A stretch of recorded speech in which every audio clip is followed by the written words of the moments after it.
welcome to my channel. So it's been a minute, I know, and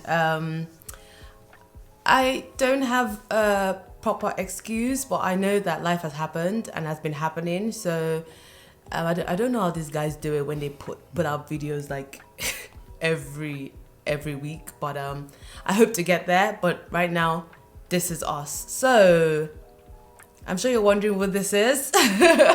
Making his first cameo. This is my husband, and basically this video is about him, us basically, but more about him. We're just gonna dive right in. Hi guys. So today's video is just all about Akin's surgery. Akiade had a jaw surgery. Do you want to tell them what you did? What did I do? I had surgery to reposition my mandible and my maxilla. Basically, in simple terms, just upper and lower jaw surgery. Very simple thing. It wasn't simple. It's very simple. You keep saying it was simple. At least that's what I thought before we went That's there. what you thought, innit? But yeah, it's pretty simple though. Right. Why did you have this surgery? Like, do you want to talk us through why, this surgery happened and why you opted for it? Yeah, basically, it was a long journey. I think the journey started was a pretty simple conversation with my dentist. I noticed, I guess growing up, when I smiled, you couldn't really see my teeth. It was there because, I could chew, but I couldn't really see it. So I just asked him, what's going on? My teeth too short? Why can't I see my teeth when I'm smiling? Just simple stuff that most people take for granted. And he was like, oh, I think your jaw might not be positioned properly. You can get braces to fix it some of the way, but it's not gonna fix it all the way.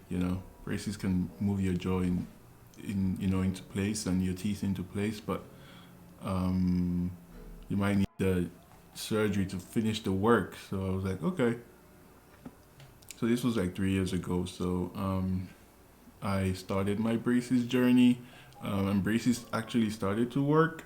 I could see part of the teeth. Teeth were straightened. The jaw started to, I guess, move. Yeah, and it's amazing how it works because I guess over a year and a half, you're on every single day you don't see it, but eventually you actually do see it come into place. So eventually, yeah. After braces had done its work to a certain point, I had to, do surgery. Initially, I thought it was going to be a simple thing, but so I thought, oh, okay, you're just going to move some things around. But yeah, so that's why, I decided to get it done. To get it done eventually because, the work we had started with braces, just wanted to finish it. Yeah. But you didn't even talk about how you only chewed with your molars. That's what's called, right? The ones at the back. The back teeth. Yeah, so it would have to it doesn't actually, you know what? Aki never chews. It just swallows. That's not true. You just swallow. That's not true. I don't want to begin with how Aki be like, he sniffs the food. You serve him and it's done. No. Basically, the way it works is we all chew with our molars, but you have to bite with your... I don't know what these front teeth are called. I don't know what they're called either. I think it's their incisors or something. Yeah. So I don't know. Basically, because I couldn't bite down, right? I ended up always I couldn't bite down small pieces. I ended up always having to use my back teeth molar all the to time. bite down. To bite down and also to swallow. But you couldn't spend time chewing at the back, so you would just end up swallowing it, and I'll be there still eating, and Aki is done, and I'm like, what happened? Anyway. Basically, guys, it was called an open bite. So people have different conditions, right? Called an open bite. You can have you can have a what's it called? Overbite. Underbite. Yes, open bite. Those are kind of the three main things. Mine was an open bite. We decided to go with the surgery. I think we first applied for it with the last insurance they had, but they denied it, and that was so painful and annoying. But we just decided that maybe it wasn't God's plan, so we just left it. And I had no clue Akin was going to try again. And then basically he tried again. I think he got a new insurance. It was a new year, and apparently he changed insurance. I don't even know all of this insurance stuff. I'm just learning. So he applied again and got it again. And this time they approved, and we were so happy. And I've been doing all my research basically about the surgery for a very long time. And I know quite a lot. And I keep asking this young man, do your research, because you're going to go through this and you need to know what you're in for. Yeah, this is Akin. Yeah, never mind, Tosin. No, it's going to be all right. It's going to be all right. And I'm like... It's going to be all right, though. And I did do my research a little bit, but yeah. You watch YouTube videos. By the way, that's why we're doing this YouTube videos, because he watched YouTube videos, which helped him a little bit. But he still did not, like, understand the gravity of what he was in for until he woke up in the hospital after the surgery and he realized what the hell is this. But so let's take it back a bit more. So we met with the surgeon, and you know, it was pretty straightforward with the surgeon. He just made it look so easy, sounded so easy. Couple of appointments with him, of course I went with him, and just basically took a mold of his teeth, showed us what the surgery is going to do with the mold.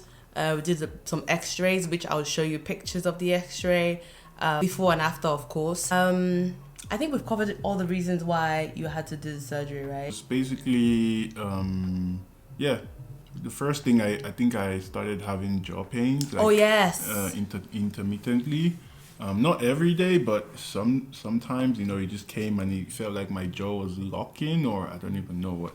But but it started hurting. So I was like, okay, maybe we need to do something about this. And secondly, it was just, I guess the second thing is just the aesthetics of it, right? You know, everybody wants a nice smile. Show your teeth. Nobody can say they don't want a nice smile. But yeah, but primarily because the jaw started hurting, and my dentist was like, look, the more you put more pressure on your molars, like when you get older, it could get, you know, worse, and you can lose your teeth or things like this. But I just want everyone to know it wasn't about my teeth. Like, just, you know, a lot of people, I speak to people and they're like, oh, they're doing something to your teeth. I'm like, no, they didn't touch my teeth. Like, your jaw, like my exactly. actual jaw, my the whole, I guess, my bone structure of my face is what was, you know, changed. What was they're trying to change, not doing anything to my teeth. Like, so that's why we had to go to a surgeon. Like, it wasn't a dentist or an orthodontist. Orthodontist is also moving my jaw. But, you know, can't move the jaw that surgeon much. was the one that was actually moving. Yeah, exactly.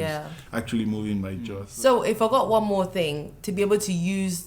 I guess that's incorporated in the first reason. To be able to use the rest of your teeth for what is, you know, you're meant to use those other molars, incisor, premolar. Am I calling them right? Yeah, well, I don't know what you mean. So yeah, just to use the whole entire teeth and the whole entire mouth functioning properly is part of the reason why he did it. So we're just gonna dive straight to the surgery. So the surgery was done in July. I think end of July, wasn't it? Mm-hmm. End of July. And the day before, we decided we're going to go and stuff our faces. So we had Sunday brunch. It was a Sunday, actually, and the surgery was going to be on a Monday. So we stuffed our face. It was really nice. And anticipated the next day. I packed a bag for him because in my mind, I don't know what to expect. I've never been to the hospital in America. So I just packed a little bag with some socks in case it got cold. A change of clothes in case he needed it. What else did I put in there? Face mask, I don't know why. I guess we're Corona times. Sanitizer, wipes. Actually, this is the story. So the surgeon, Dr. Egbert, he does 4 surgeries every Monday, right? Which is remarkable if you ask me. Like, I'm thinking doing one is a lot, but he does 4 every Monday, and we were really praying before the surgery that would be the first one, because I'm a morning person. I like to do things in the morning. Get out of the way. Like, yeah. But we ended up being the last one. I don't know how they decided that, but like, yeah, they call you the day before the surgery, because I was really bugging them like before the surgery, like, hey, can you put us first. Put us first. Yeah, I want to do this in the morning and have the rest of the day. At least enjoy the hospital for the rest of the day and not be the last. But enjoy the hospital. yeah, enjoy the bed because we're only supposed to be there for one day. They don't. Well, they don't fair let enough. You, let yeah. you stay the more not than that a they day. don't let you. If something strange happens, you would have to stay longer. Oh yes. But if you're really good, you're okay. They let you off in 24 hours. Yeah, but I just wanted to be the first. Be the first and get it over and done with. I think, but anyways, I digress. Yeah, it was nerve-wracking because we were waiting in the waiting room. Not waiting room. What do you call that room where they prepare you for the thing? Pre-surgery room, I guess. So Aki had to change into surgery clothes, and we were just sitting there waiting. And it was really nerve-wracking because if we started at 2:00, we'll be done by 6 by the time, but we hadn't even started, So finally he came through. We really like him. He's really, really good at what he does, and he has a lot of experience. I think he has like 32 years of experience in his pocket. So fantastic man. And basically, we went in. Well, not we. Yeah. Akin was wheeled into surgery and I was left alone. And yes, it was really, really nerve-wracking to see just only me in the waiting room, nobody else, just waiting for my husband. And he took longer than he said. He said it was going to take an hour, 40 minutes, tops 2 hours, wasn't it? Mm-hmm. Yeah, it took like over 3 hours. And by the time it was like 2 hours, 45 minutes, I just started crying because I'm like, hey, what's happened to my husband? Oh, what have they done? I was really worried. I was just thinking all sorts and just wondering why it's taking so long. Yeah, he did say that Akin's case is the worst case he's ever seen in his years of doing this surgery. So I think that was what was playing in my mind. Just thinking, oh my God, maybe we shouldn't have done this. Maybe it's okay. I still love him. Doesn't matter. All of this stuff. So just bring my husband back. It's all right. If you can't do it. Anyways, as I was crying for like 10 minutes, Dr. Egbert shows up and he's like, oh, Tosin, it was done. It was really done well. It took forever because some things unexpectedly happened. I think you mentioned that my jaw. Yeah. My jaw didn't come off. His jaw didn't come off the right way. Yeah, so even the way Akin's jaw is structured, it's not even done. It's not your numb. Apparently, it's a bone that's supposed to be at the back of his jaw there is like in front. So he had to sort that out and just place it properly, which meant a fracture. And I think he had a fracture on both sides, isn't it? No, I think it was one side. Yeah, it was really? this side. Yeah. Oh, okay. So yeah, maybe it was both sides. I don't remember. But yeah, I guess I didn't understand the gravity of what we were doing until we were chilling in the pre-surgery room, talking to the nurse, and she was like, yeah, major surgery because it's actually going to affect my airways. They need to make sure I'm comfortable. And I was like, yeah, I didn't think about that too. Ding, ding, ding, ding, ding, ding, ding. I was only thinking about my Your jaw. Yeah. It was just only after Dr. Egbert told me you were okay and it went well, although there was a fracture and he had to do he had to basically do extra work he didn't think he had to. I was quite happy to hear that.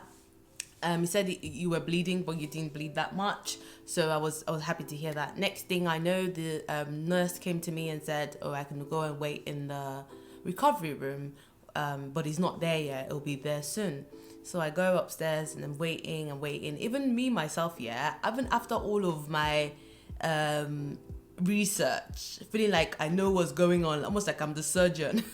When they wheeled Aki in, fam, I was in shock. Literally, I was in shock. I was almost like, what? His face had swollen, but you couldn't really see that much of a swelling because he had the bra jaw on his face. But he just looked helpless. Jaw and jaw. That's what it's called, isn't it? Yeah, you said bra jaw. Oh, jaw bra. jaw bra. So his face wasn't that swollen, but he looked helpless. He looked like he just looked helpless. And I didn't expect that much blood. They had this blood jar thing beside him with the suction that was sucking out the blood. And they had all these wires, or not wires, not wires, not wires. What is this thing called? Drips and stuff, and needles all over. Oxygen, exactly, oxygen tank, and everything was coming in. And I was just like, what is going on? And I literally froze, and I just watched the nurse do everything. Yeah, so I was just in shock, and then I tried to say hi to him, and he did say hi back, but he was still drowsy, trying to wake up from the anesthesia. I think that's what's called, anesthesia. So, yeah, that was mostly it. So throughout the night, just trying to make sure that Akin slept well. I basically did not sleep. I just kept watching him because, you know, just watching his heart rate, watching, just checking if he needed me to do the suction for him, because you need to also understand that Akin was numb on his face as well. So, well, mostly around here. So he couldn't like do the suction himself. And he couldn't, of course, talk to me. I even forgot about that, you know. So I'm there trying to say, hi, babe, hi. And he's just like, I'm like, why are you not talking? And I realized, the rubber band is mouth short. So, of course, I was told that, but I forgot. And then I was just like, oh, okay. Oh, yeah, that reminds me. In the bag I packed, I put pen and paper, just in case he wanted to write something to me. But, of course, we had phones. We could text each other, right? I think I was being too dramatic. So... And basically, the night wasn't that bad. The first time I had to use the bathroom, I had to call the nurse because I didn't know what to do. And the second time, I think I followed him. And third time, he did it by himself. Is there anything else you want to share about the hospital? And by the time I was like getting like the anesthesia was wearing off, like I could feel that was the first time I was waking was when I was being wheeled. I guess I was being pushed into the recovery room where Tosin was waiting, and then that's where our journey began. Things like I think the oxygen mask or tank went away pretty quickly because I guess my breathing was fine normal. After a while. Yeah, literally like that took like 2 to 3 hours. They took that off. Dr. Egbert came the next morning to see us just before we left. Akin wasn't thinking about food at the time. I think he was just trying to get himself comfortable. Even his breathing wasn't bad at that time. Everything was okay. The blood stopped like maybe 4 or 5 hours after it was wheeled in. So we stopped using the suction. It was fine. And then we got discharged. By the way, I went to get balloons for my husband, only for me to be told I wasn't able to take it in. I was so gutted, but that was in the car waiting for him. So we packed our bags and left, and real life started. Okay, and we got home. It was quite nice to be home, and everything was all right until I had to give him medication. We had to go get medication. We opted for ibuprofen instead of the really there's a really, I don't know what it's called, but there's a really what's it called, opioids. There was like isn't that what it's called? Yeah, so. There was like opioids, and I was like, no, I'm not doing that. And Akin wasn't doing that either. So we did ibuprofen. We did of course everything was liquid because we had to like use baby ibuprofen. Baby one actually, yes, because it's liquid. So we had to use this to give him medication for like the first like 4 or 5 days. We using this. I had to give him his medication. I had to time it because literally it was a lot. It was like 3 different things. And antibiotics as well. And I'm very finicky when it comes to antibiotics. You have to finish it and use it at the right time. So I was very like on it. And then also bear in mind he couldn't do these things by himself because his face is numb. So even though his hands are working, he doesn't really quite know where to put it, and he's gonna make a mess. And I'm not ready to clean messes. So I was doing it for him. And then of course we used this. This was given to us by the hospital to feed him water. I used this in the hospital as well to feed him water. I used it to feed him food as well. By the way, the food was liquid as well. And this little thing can come off. So I did wash this a couple of times. And I was giving him smoothies and stuff. And look, I don't think you know how big my husband is. He's really big. So we had to like fill this up like almost 20 times. I'm joking. Not 20 times, but a lot of times so we can at least get filled up a little bit. So what were we eating, babe? We were eating a lot of like smoothies It's all or like, drinking a lot of liquid. smoothies. It's all liquid stuff because you actually basically Yeah, I had to put it in eat- here in this you actually corner, eat right? like this and talk like this. Yeah, talk like this. Like, Yeah, for 6 weeks. yeah. Even it was longer. It wasn't. It turned out to be 8 weeks, innit? Yeah, 8 weeks like this. Yeah, because So- Dr. Egbert told us 4 weeks. We were like, oh yeah, 4 weeks, we can do it. And next day he said, oh no, 6 weeks. We're like, doctor, come on, man, you're giving it to us in slow doses. And then we had to do another 2 weeks again because he wanted to be doubly sure that Aki's jaw was healed completely and he didn't want any case where we had to go back into the surgery room. So yeah. Well, so basically eating like this, you can imagine like if your teeth is wired shut like this, like you can't. I mean, even if you have something liquid, you can't have bits in there. Like you can't drink orange juice with bits or something. If not, it's gonna get stuck or like or maybe fish soup or anything like that. I feel very good actually. Today's day 6. I think the shower was really helpful. Yeah, and the salt water. So even my smoothies, I had to like very smooth. Yeah, I had to. Even my smoothies, I had to juice it. To go I through. had to juice it to go through exactly. So and even soups I made as well, I had to like water it down and make sure that it's smooth enough. Because when that happens, so by this time when we got home, everything was all right. Right after a few hours or towards the evening, bear in mind Akin couldn't sleep lying flat. It has to have his head propped up so his airwaves is clear and he could breathe and everything is easy. And also his face the swelling can start to like come down because when you lay flat it can worsen it. So we had to prop his head up now just to make sure like the blood is flowing. Blood is flowing. Exactly. So I was gonna say something, I don't remember. I'm talking about my breathing.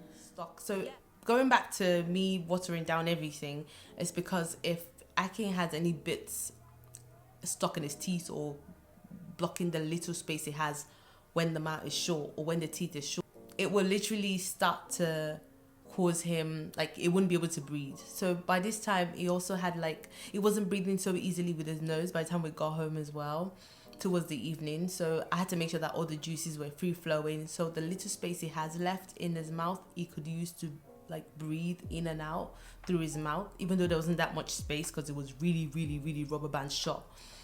So going back to his nose, how did you feel at night? Oh yeah, I think this is the biggest thing that took me by surprise, like the fact that maybe moving my face or moving my jaw around just affected my airways a little bit, or it caused my nose to just produce a lot of like phlegm or mucosa more than I've ever getting used to. So it was just like having a really bad cold that wouldn't go away, and you just kept coming and just blocking my nose, and I couldn't breathe. And I guess one thing that surgeon said was, don't blow your nose. Like, if you have a cold, you blow your nose. How do you How do I not blow my nose? Don't blow your nose. It's like, if you blow your nose, you can move the screws or something. Or Yes. Like, so we realized quickly that Akin actually has a plate underneath here somewhere. Yeah, right. To bring down his jaw, they had to, use the saw or whatever to cut the bone down and then put some plate and screws in there. So if he blew his nose, that could mess up the whole thing, and we were back in the surgery room. So I literally quickly send him a text and like, look, Akin can't breathe. He's finding it really hard to breathe. So he did text us back. Actually, he called and told us to use salt water, put it up his nose like a drop, up both nostril, and what did he say? Up both nostril, and then use this hydrogen peroxide. This to basically dip it with the cutting board and then use it to wipe clean his nose. Now this sounds so easy, but trust me, it's not. First of all, like putting up the salt water, Akin did not like it. It was shot, like when I would put it in, it would like go to your head and it would be like, ooh, my head. So that's true. I would put it in and then I would have to like put the cotton swab into like the peroxide and then put it in his nose. And by this time, because the salt water has activated everything, is like really pouring. Sometimes we have blood. In fact, a lot of times we had blood and phlegm all together. And yeah, it wasn't really a pretty sight. But again, Akin couldn't do it by himself because his nose is also numb, and he couldn't like really wipe it clean because he doesn't know what he's touching. It's so weird when your face is numb. So I had to take on that role. And yeah, we had to do it like a lot of times because he said to, because I thought it was like a one-time thing, like once a day, we'll be all right. No, I had to like do it like every 2 hours so Akin could be all right, especially at night, so he could sleep well. Sleeping was a struggle for him for like the first week or two, right? Yeah, the quality of life. The first 2 weeks was like really hard in terms of like sleeping. Yeah, because every 2 hours your nose is blocked. And every like 3-4 hours the ibuprofen wears out. Yes. So like, and we only could give it. Yeah, sorry, babe, but we only could give it every 4 hours, and I didn't want to overdose him, so it was so painful to watch him in pain as well. And he would try to like downplay and say, "Babe, I'm okay," and I'm like, "You're not okay. You need to let me know. I need to know. So like, if there's any problem, I need to be able to act fast. Well, this is the jaw bra they gave us in the hospital. Mm-hmm. So literally, you probably have pictures of me when I. Oh yeah, I'll put pictures, but literally goes on like this, goes over his head, and this goes under the jaw, and in here is the pockets for ice, which I had to change ever so often. So even I wasn't sleeping as well. I wasn't, because I would always want to check on him, see if he's breathing fine. Always want to change the ice because the ice will melt really quick. Akin's face was really swollen. It was scary. The side that had the fracture was really, really swollen, and he looked like a Oompa Loompa. So I don't even know what that is, but it sounded so right to describe your swelling. So we went and bought this one from Amazon, because I felt like the other one wasn't comfortable and it got dirty all the time. I had to wash it. So in the time where I had to wash that one, I would give him this one. So this one I feel like is easier. Put it over there and over your head. It also had a pocket inside there, and it came with an ice pack. So what I did was, I didn't like this one because it felt like it was claustrophobic, so we didn't use this. But the ice pack that came with it, we swapped it and used it for this one, so it could make life easy for him. Yeah, so I mean, Akin got really he started to get better real quick. Maybe like after like 3 weeks, 4 weeks, he started to like use this by himself and even take his own medicine by himself. Like we were using the small cup. Mm-hmm. Yeah, it was using small. So he found a way to like, I think his face was getting back to normal a little bit. So he found a way to like sip it on the side a little bit, which kind of like relieved me. What the things that the surgeon does not tell you is a few things.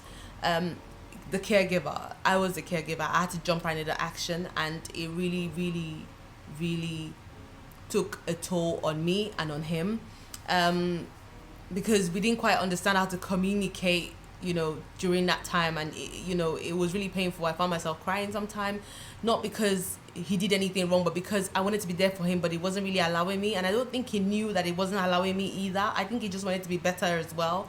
So that was quite a journey. And then the second thing was intimacy. Nobody tells you that you can't even kiss for like a few weeks. Okay. So yeah, nobody tells you that you can't kiss for a while because he can't even feel his lips. So he's thinking, why am I gonna kiss you if I can't feel my lips? And I'm thinking, I want to get a kiss anyway. I don't care if you can't feel it. But yeah, so I had to be patient, and then even intimacy all the way as well was sorry, that was the air conditioning. If you heard that noise, now it's gone quiet. So yeah, even intimacy, like that we had to put a pause on as well, and we had to be patient and wait till Akin has recovered to a certain point. The good thing is that we were told that it takes a while for your nerves to heal. Nerves apparently take like a year to heal, but Akin really started recovering really well after like 4 weeks, 3 weeks. But after 3 weeks, Akin got really better. The swelling started to go down. I'll show pictures of like all the times, all the different days. By the time we were 6 weeks, you were looking not bad at all. He still had a little bit of a bulge, but it wasn't so bad. Milestone? I think after like 4 weeks, Akin could suck on a straw. Sip on a straw by himself. Sucks just sounds so wrong. Akin could sip on a straw. You suck on a straw though. You sip on your glass of water. No, let's not even argue about this. So I can sip on a straw, and I was so happy about that. He started to get frustrated. He couldn't eat, so I was hearing all the stories about how he wants to eat and how he cannot eat and how. So by the way, in solidarity with my husband, I decided to also join him and not have any solids. So I was on liquid diet as well with him, just to make him feel comfortable, because Akin loves food. My husband is a foodie. He loves food. So a little bit. he loves to eat. Babe, just come out with this, okay? Nobody's judging you. So, but because I didn't want a case where I'm cooking, he's smelling it but can't eat it. Come on, man, that would be so heartbreaking for him, and I know how that's gonna make him feel. So I thought, I'm gonna go on this journey with him. So I was taking smoothies, I was drinking water, I was taking soups as well, and I got really creative with my soups. I enjoyed it. So guess what? Soup is now in our in our regimen. I don't know. Soup is now in our household. So now we eat soup randomly sometimes. So things got better with Akin's nose after like 6 weeks as well. Yeah, it took a while. I guess just to go back on the eating part, the first 3-4 weeks, like it was fine. Like I wasn't really hungry because I was, it was more in pain than hungry. So like the pain took over the hunger, but like as the pain like kind of like subsided and I wasn't taking painkillers that often, then that's when I remember that I was actually hungry like 3 weeks ago, and the 3 weeks hunger is like it's coming up now, but I started becoming hungry and like troubling Tosin more. Like Tosin, I'm hungry. Yeah, I got the brunt of that because when we because we're seeing the doctor every week. Was it every week? Seeing the surgeon every week just to update and stuff. When he gets there, we'll be like, oh yeah, I'm fine. And when we leave, it's like, I'm hungry, Tosin, I'm hungry. I'm like, why didn't you tell the doctor you're hungry? Like, why are you telling me? So we said like binging on. At some point, we binged on milkshake for him, right? And he said like having all these breakouts, so we had to stop that because Akin is lactose. So anyway, we got really better pretty soon. Akin swelling was going down really, really rapid.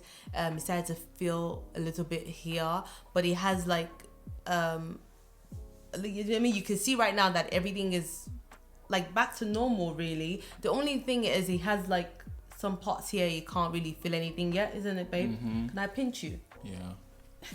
I don't feel that. Can I slap it? Try. I feel that a little bit, but it shocked me a little bit. It shocked you a little bit, okay. Yeah, so it's getting better. It'll take up to a year for it to, and like the surgeon was like, if it doesn't heal after a year, then it's over. It's over. Yeah, so that really scared me apparently. So yeah, apparently some people don't heal at all, and we're hoping that we get 100% back on Akin's mouth. Overall, we would say Akin took probably, so we said the surgery was in July, so August, September, October. Did we go on holiday? When did when did we go to LA? September. So September. August, September. Okay, so by September, Akin was really looking really good. He had a little bulge. By October, everything was okay. And by the way, going back to after 8 weeks when he could take off the rubber band, Akin could eat, but we had to start slow. We started with scrambled eggs, and just to get him to learn how to open his jaw and close his jaw and all of that stuff, which took a while. I'm not sure if I have a video of that one, I'm not sure, but anyway, he would have to look at the mirror to know where his mouth is as well, because realized it's still a bit numb, so we had to like do that. As the weeks went by, from the 8 weeks, Akin could open his mouth even more. It's so interesting that he could open his mouth really wide before the surgery, and now he can't really open it that well. He can open it well, like good enough, like normally now, but not as wide as before, which I'm grateful for. But so slowly but surely, Akin started eating meat like, when did you start eating meat? Your first steak was on our anniversary. He didn't even think twice. He just tossed that thing in his mouth. And then after, I was like, oh my God, baby, you're eating steak. It's like, yeah. I'm like, you're eating steak. I'm scared. Like, is your teeth okay? It's like, yeah. I kept checking on him. Are you okay? It's like, yeah, I'm good. I'm fine. Because he didn't even think about it as well. The surgeon did warn against steak for a while. He said, yeah, don't go near steak. Yeah, but Akin had it. And also, just to put things in context, our anniversary was when? October 27th. So this is like what? How many months? And surgery was July 27th, I think, or 26th. So like 4 months. 4 months after surgery. No, 3 months after surgery. August, September, October. Yeah. 3 months. Yeah, surgery. 3 months after surgery, which I'm so elated about. Like, I really prayed to God that Akin was going to heal really fast and really well, and that really happened, and I'm giving all glory to God, and I'm just so grateful for him and how strong he's been throughout that time. That time was really it was not an easy time at all.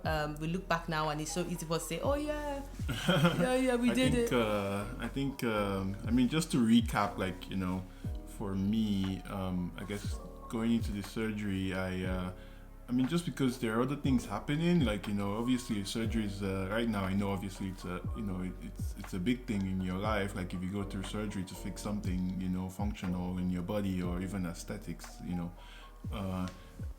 and right now I know, but before I didn't know. But like, I guess in my personality, I just, you know, try to put things off a little bit, like, and say, okay, it's gonna be fine, I'm sure. And not and not overthink it, because you have to do other things, right? You have to go to work, you have to try and be a good husband, you have to do other things, you know. And I didn't want it to overwhelm me and think of the surgery, but, you know, actually going through that was, you know, it was an interesting thing to actually, because taking, you know, I had to pause my life for like, you know, for a good 2-3 months. Like, you know, thankfully for work, I was able to take some like short-term disability time off work for like, you know, 6 weeks to be able to, you know, initially I was thinking like, oh, this 6 weeks, maybe we'll go on holiday, we'll chill. I missed that. I thought it was like, you know, it was like taking off your wisdom tooth or something, or maybe just the pain for like 2 days or something, you'll be fine. And maybe the rest of the 6 weeks we're just gonna chill, you know, enjoy, and then go back to work and say, oh yeah, the recovery was kind of, but it actually took the whole 6 weeks and even more to recover. So I think me, you know, taking that time to, you know, pause and like, you know, think like, okay, like, you know, am I really gonna go back to normal? Like, you know, I'm used to being, you know, relatively healthy, and I was like, I'm not being healthy during that time was really bothering, and it was really emotional at that time, you know, just like not being able to be there for Tosin or be the, you know, the man, you know. But I guess for guys, you can't always be the man. Sometimes you have to let, you know, your wife take care of you, or be a bit vulnerable at times and be like, okay, I'm not all powerful, but, you know, you know, especially if, you know, it's an elective surgery, you never know, your surgery might not be elective, you might just need it just to, you know, survive or whatever. But, you know, I didn't really need this surgery to survive, but I also needed it for a better quality of life. Oh, by the way, Akin also lost a lot of weight. Oh yeah, I did. I lost like... It was quite scary. Like 20 pounds, 25 pounds during this whole process. Yes, I did a little bit now, but he lost so much weight. It was so skinny. His head was literally big than his body. I was like, what is going on? You know, yeah, Tosin made amazing soups that were like, yeah, after a while I was like really enjoying it. Yeah. I guess my favorite was actually making beans and blending it to like, oh yeah, I made some black beans. I made some black beans. Some Nigerian beans or proper Nigerian beans, like, exactly. Making it into liquid. Oh yeah, I actually loved it. Oh my god, he would have like 2 bowls. I mean, we talked about pre-surgery and during surgery, like, and even after surgery, like, you know, learning to, you know, use my jaw again, even speak, and like just getting used to like my new jaw. Like, you know, I'm still getting used to it. Like, I still get reminded. I'm sure you can see I still have like braces on, and I still have rubber bands to finish the work. But yeah, I mean, like every now and again I get reminded, like, you know, when I get shocks on this side of my face, I know, oh, okay, I'm still kind of in recovery. I'm still trying to get used to using my teeth again, getting used to smiling now, you know. I think so. It's been a good I guess lesson for me at every stage, and like, you know, especially now just getting used to, like, I'm grateful my face didn't really change that much. You can't really tell. We were a little worried about that. Yes, because he's It didn't already change. handsome. I didn't Yeah. want any, mishaps. It didn't change that much, but generally just learning to get used to. Like right now, the braces is still moving my jaw a little bit, just to finish the last few steps, and the rubber band here as well. I'm moving it a little bit, so from time to time I feel that. And obviously, learning to chew again and be more confident. It took me a while to be confident to, actually chew or use the jaw, and it's actually been working great. So Yeah. I can't used to do this. I'll be like, babe, open your mouth. and they're like, Babe, open your mouth. like I'm opening I'm it. opening it. I'm like, you're not doing anything. It's so funny. But it's amazing how your muscles, eventually they just start to, expand and contract. And I'm able to bite down on the burger and and I was like, I guess you always tell the story about shawarma, because I have to use the back teeth of to eat the shawarma, so it's almost like I'm stuffing it, but now I can just chew and have a little bites, yeah. or chew a bug or bite down and take a small piece of a burger or something. You've actually done that with the burger. Just bite down the burger. Like, I'm really proud. One more thing Akin was going through during the time of after surgery. Akin was so emotional. Everything he would cry about, like it would just start tearing up, and I just thought it was so sweet. At the same time, I guess it was just very vulnerable. It's never been that vulnerable. Akin's not the one to go to hospitals. He's never really been sick like that, so for years. So this was very emotional for him. His parents came over, we spent time with him, and we're just glad and grateful to be here, and we're looking forward to taking off the braces so you guys can see his entire smile. I think he's even more handsome. But I loved him then, I love him now, and I will love him even more. Thank you so much, guys, for watching. And you've now met my husband. So it's a smile. I'm still working on my smile, by the way. But it's a bit awkward. Oh my god, Akin is always looking at the mirror. Any little mirror reflection Akin sees. Jeez. He's literally trying to look at his Because teeth. 30 years of not seeing my teeth, mate. Yeah, 30 years. Yes, and now I can see, so I have to see it all the time. Alright, guys. Babe, stop it. Alright, guys. Thank you so much for watching. Till we see you again. Live, love, and laugh. Bye, guys.